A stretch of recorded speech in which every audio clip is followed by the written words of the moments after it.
Assalamualaikum warahmatullahi wabarakatuh. Selamat pagi, kami dari kelompok 3 akan membedah salah satu tantangan akuntansi paling kontroversial di era digital.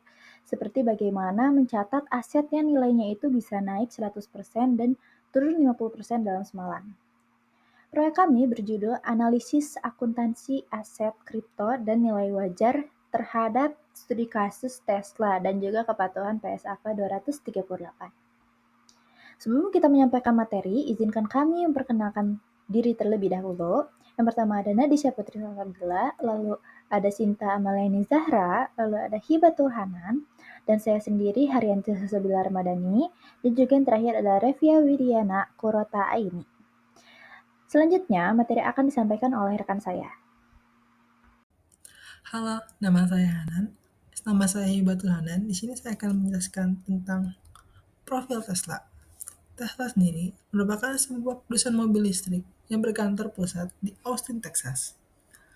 Mereka tidak hanya berproduksi mobil listrik, tetapi produksi lain seperti panel surya, baterai untuk mobil, dan penyimpanan daya rumah asal Amerika. Perusahaan ini didirikan pada tahun 2003 oleh Martin Eberhard dan Mark Tarpenning. Mereka sendiri menamai Tesla karena mereka terinspirasi oleh ilmuwan bernama Nikola Tesla. Selanjutnya, saya akan menjelaskan tentang studi kasus cara Tesla mencatat aset kripto mereka. Nah, aset kripto mereka anggap sebagai intangible asset atau aset tidak berwujud karena aset ini tidak memiliki wujud fisik.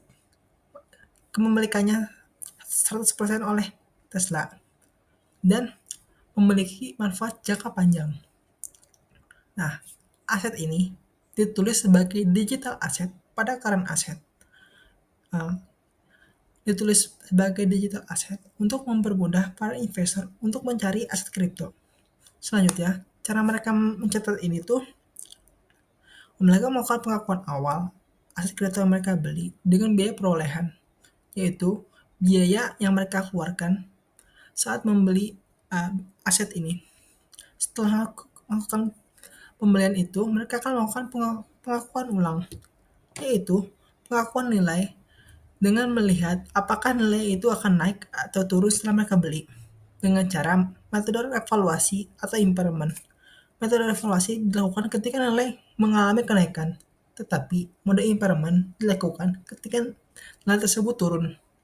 Nah, contohnya itu pada tahun 2021, pada kuartal ketiga, mereka membeli aset kripto sebesar 1.500, tapi mereka itu hanya mencatat sebanyak 1.331 pada current asetnya. Karena pada saat mereka membeli, mereka itu melakukan pengukuran ulang dan mengetahui pada aset ini mengalami penurunan nilai, sehingga mereka melakukan impairment pada aset ini. Nah, setelah mengetahui hal itu, apakah aset ini tuh sesuai dengan standar PSAK 238? Menurut kelompok kami, aset kripto Tesla ini sesuai dengan PSAK 238. Seperti saya sebutkan tadi, aset ini adalah sebuah intangible asset, yaitu aset tidak berwujud, yang tidak memiliki wujud fisik. Yaitu kepemilikannya 100% oleh Tesla dan memiliki manfaat jangka panjang. Seperti yang kita lihat pada kuartal kedua pada tahun 2025, aset ini tuh memiliki nilai sebesar 951. Tetapi pada kuartal ketiga, aset ini mengalami kenaikan sebesar 1.235. Ini mana ya, aset ini tuh memiliki manfaat jangka panjang. Maka dari itu ini tuh disidangkan sebagai intangible asset.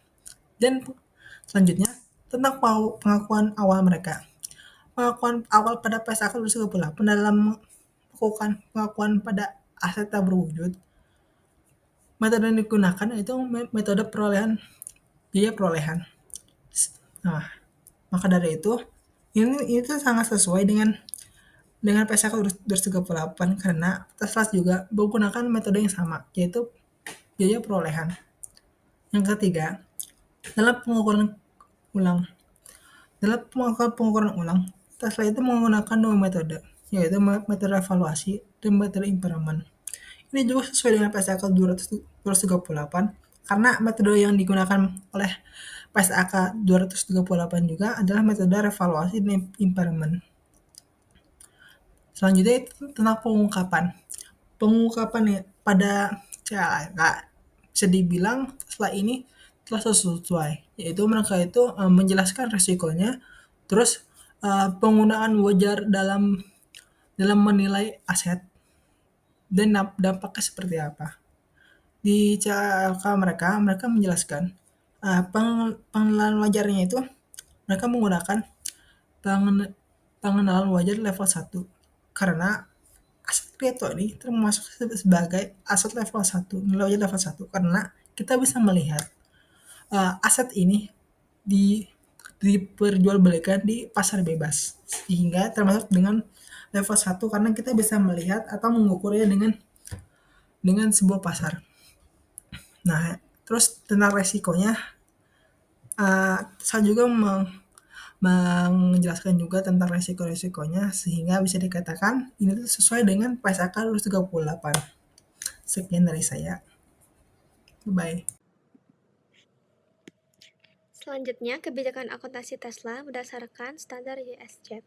Pertama, Bitcoin diklasifikasikan sebagai aset tak berwujud dengan umur tidak terbatas.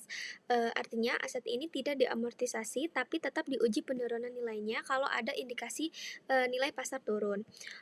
Tesla menggunakan cost model di mana aset dicatat berdasarkan biaya perolehan awal dan tidak bisa dinaikkan kembali ke harga pasar kalau nilainya naik. Kalau harga pasar Bitcoin turun di bawah nilai tercatat, Tesla harus mengakui rugi penurunan nilai. Contohnya, kalau harga Bitcoin turun dari $40.000 ke $30.000, selisihnya itu diakui sebagai rugi di laporan laba rugi. Selain itu, di bawah US GAAP tidak boleh ada pembalikan nilai. Jadi, kalau harga Bitcoin naik lagi setelah impairment, nilainya tetap dicatat di level terendah setelah penurunan. Pendekatan ini sifatnya konservatif, tujuannya untuk menghindari overstatement. Tapi kelemahannya juga nilai laporan bisa jadi kurang mencerminkan kondisi pasar yang sebenarnya. Selanjutnya, perbandingan Tesla versus PSAK 238. Bisa kita lihat dari tabel, dari sisi klasifikasi, keduanya sama-sama menganggap Bitcoin sebagai aset tak berwujud. Meskipun di PSAK kadang juga bisa dikategorikan sebagai persediaan tergantung konteks penggunaannya. Untuk mode pengukuran, keduanya menggunakan cost model atau biaya historis. Dalam hal penurunan nilai, baik US GAAP maupun PSAK sama-sama mewajibkan pengakuan rugi kalau nilai tercatat melebihi nilai yang dipulihkan. Bedanya, di PSAK 238 diperbolehkan adanya pembalikan nilai kalau nilai aset naik kembali. Sementara di US GAAP tidak boleh sama sekali. Untuk penyajian laporan keuangan, Tesla menempatkan aset tak berwujud di laporan laba rugi saat terjadi rugi nilai, sementara di PSAK tetap ditampilkan di neraca. Dan terakhir, dari sisi relevansi nilai pasar, keduanya masih rendah karena sama-sama belum mencerminkan fluktuasi nilai Bitcoin secara real time. Baik, untuk memahami implikasi PSAK 238, mari kita lihat simulasi jurnal pertama, yaitu jurnal pembelian aset kripto. Mari kita mengasumsikan bahwa perusahaan itu membeli 100 Bitcoin dengan biaya perolehan sebesar 500 juta per koin. Sehingga jika kita totalkan investasinya itu adalah 50 miliar. Nah, jurnalnya itu sederhana. Kita mendebitkan akun aset kripto yang diklasifikasikan sebagai aset tak berwujud sebesar 50 miliar dan mengkreditkan kas atau bank sebesar jumlah yang sama yaitu 50 miliar. Jurnal ini mencerminkan pencatatan sesuai biaya perolehan awal atau historical cost. Nah, disinilah kunci cost model itu dimulai. Misalnya nilai ini sebesar 50 miliar akan menjadi nilai dasar yang kaku di neraca. Terlepas dari pergerakan harga pasar, jadi penjahatan ini itu tidak mengikuti harga pasar atau fair value model. Nah, selanjutnya kita masuk ke jurnal paling krusial, yaitu penurunan nilai atau impairment. Ini terjadi karena prinsip akuntansi yang konservatif. Jadi kita di sini asumsikan harga pasarnya itu 100 Bitcoin kita itu turun dari 500 juta jadi 400 juta. Nah, ini tuh memicu kerugian penurunan nilai yang kita totalkan di sini sebesar 10 miliar. Nah, sesuai PSAK 238, kita wajib mencatat kerugian ini. Jadi jurnalnya itu adalah debit rugi penurunan nilai sebesar 10 miliar dan juga kredit aset kripto sebesar 10 miliar. Nah, dampak pencatatan ini tuh ada dua. Yang pertama, rugi 10 miliar ini langsung memukul laba rugi perusahaan di tahun tersebut. Yang membuat itu profitnya itu terlihat berkurang. Lalu yang kedua itu ada kerugian bersifat tidak dapat dibalikan atau reversible. Yang artinya meskipun di tahun berikutnya harga Bitcoin-nya itu naik jadi 700 juta, kita itu tidak dapat menghapus atau membalikan kerugian 10 miliar yang sudah kita catat tadi. Jadi nilai aset di neraca itu akan tetap rendah dan tidak mencerminkan nilai wajar pasarnya.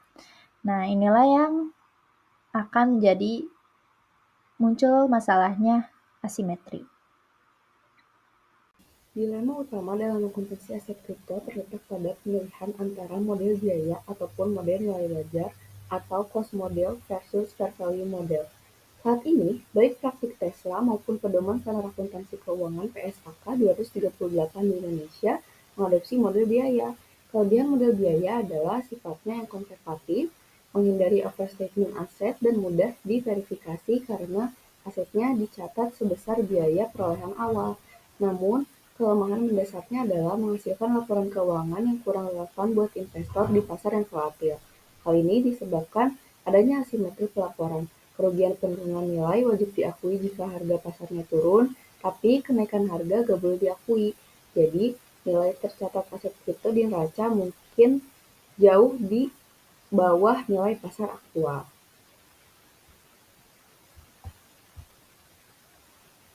Lalu kenapa sih fair value model itu belum bisa diterapkan di Indonesia? PSAK 238 belum secara eksplisit mengizinkan fair value model.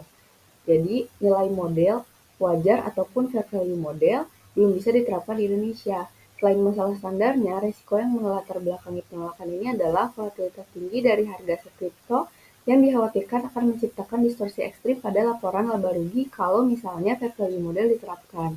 Penerapan fair value model di Indonesia memerlukan amandemen standar akuntansi untuk menyelaraskan dengan perkembangan global.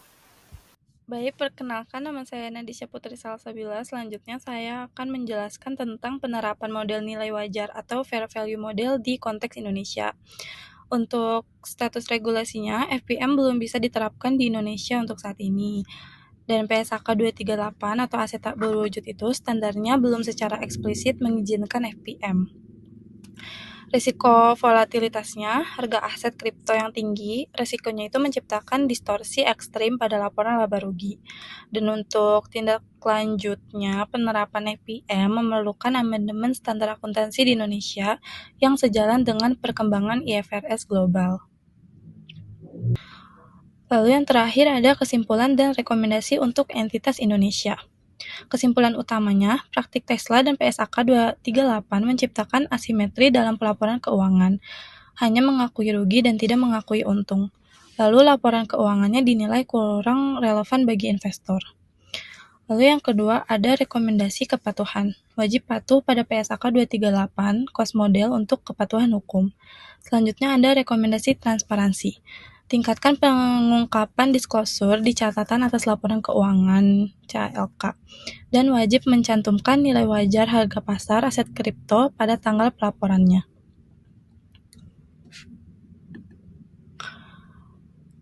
Sekian materi tentang analisis akuntansi aset kripto dan nilai wajar dengan studi kasus Tesla.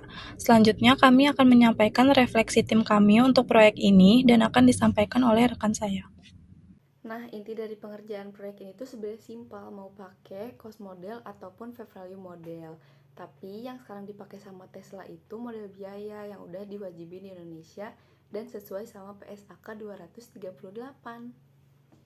Kesan yang bisa saya dapat ketika melakukan riset ini adalah menyenangkan, apalagi saat melakukan tukar pikiran dan diskusi dengan teman saya. Dan juga saya juga mendapatkan beberapa insight tentang tentang aset tidak berwujud pada perusahaan besar seperti Tesla.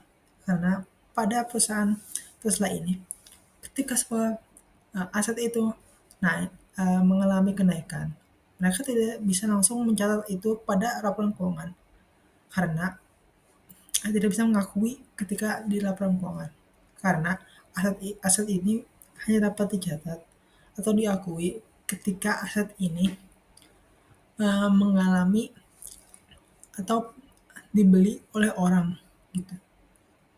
Jadi menurut saya banyak belajar banyak hal apalagi tentang aset tidak wujud ini pada perusahaan besar. Oke, jadi secara keseluruhan kesan saya mengerjakan proyek ini itu adalah saya sadar bahwa adanya kesenjangan yang nyata antara standar akuntansi sama aset digital yang bergeraknya itu secara cepat. Jadi saya menyadari bahwa kepatuhan pada cost model ini tuh sama PSAK 238 itu emang menjamin keandalan, tapi membuat informasi aset kriptonya itu jadi nggak relevan di mata investor. Jadi mungkin membuat seakan-akan aset yang ada di perusahaannya itu misalnya mendapatkan kerugian gitu. Akhirnya proyek ini tuh mendorong kami untuk berpikir secara lebih kritis dan kami berharap solusi pengungkapan nilai wajar atau fair value yang kami tawarkan itu bisa menjadi jembatan antara standar yang lama dengan tuntutan transparansi yang dibutuhkan pasar saat ini. Dalam pengerjaan proyek ini, saya jadi tahu gimana sih pengelolaan Tesla dalam menggunakan model akuntansi aset kripto menggunakan model biaya. Selama saya mengerjakan bagian kebijakan akuntansi Tesla dan perbandingannya sama PSAK 238, saya jadi lebih paham kalau tiap standar itu punya cara pandang yang berbeda. Kalau US GAAP kan itu lebih konservatif, kalau sedangkan PSAK itu lebih fleksibel. Awalnya sih saya juga agak bingung karena banyak istilah baru, tapi lama-lama menarik juga karena saya bisa lihat langsung gimana teori akuntansi diterapin di perusahaan besar kayak Tesla. Untuk kesan saya selama mengerjakan proyek ini, saya mendapat wawasan baru tentang bagaimana akuntansi menyesuaikan diri dengan aset digital seperti kripto. Saya belajar bahwa penentuan nilai wajar kripto cukup rumit karena harga yang sangat fluktuatif. Jadi proyek ini membuat saya lebih paham pentingnya transparansi dan kehati-hatian dalam analisis serta pelaporan keuangan di era digital. Demikian presentasi dari kelompok kami. Terima kasih atas perhatian dan waktunya. Mohon maaf apabila ada kesalahan. Wassalamualaikum warahmatullahi wabarakatuh.